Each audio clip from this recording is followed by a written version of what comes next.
definition of formal communication. Formal communication refers to the flow of information through officially recognized channels in an organization. Characteristics. We have 4 characteristics. Number 1, it is structured and planned. Number 2, it follows predefined hierarchical channels. And number 3, typically documented and recorded. And finally, often involves official memos, reports, meetings, or emails. Types. There are 2 types of formal communication. Number 1, vertical communication. Flows up and down the hierarchy, such as from managers to subordinates or vice versa. Number 2, horizontal communication. Occurs between employees at the some hierarchical level or between departments, as you can see here in this picture. Purposes.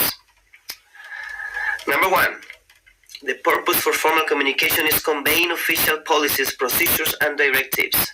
Number 2, communicating performance feedback. And number 3, sharing important announcements or decisions. Now let's talk about informal communication. Definition. Informal communication refers to the exchange of information outside of formal channels, often through casual conversations, social interactions, or unofficial networks. As you can see in this picture, depicting perfectly what informal communication is. Characteristics. Number 1, spontaneous and unplanned. Number 2, flows freely across hierarchical boundaries. Number 3, not usually documented. And number 4, relies heavily on personal relationships and trust.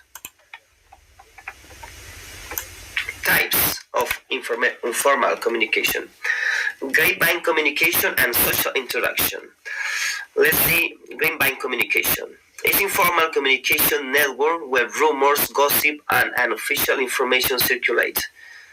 And number 2, social interaction. Conversations during lunch breaks, coffee breaks, or informal gatherings.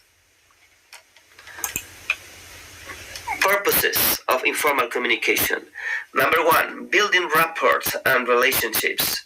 Number 2, sharing personal experiences and emotions.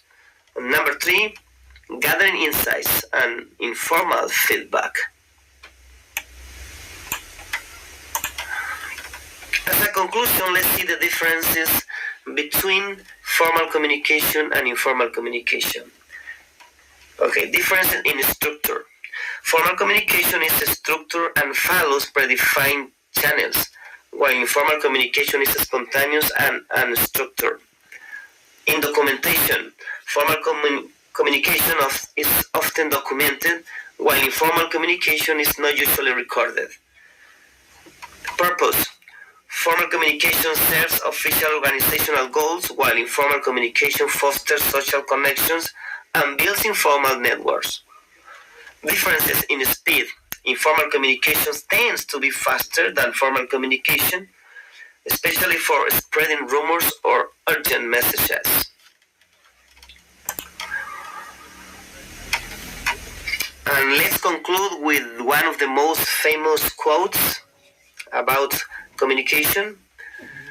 It says, "The single biggest problem in communication is the illusion that it has taken place," by George Bernard Shaw.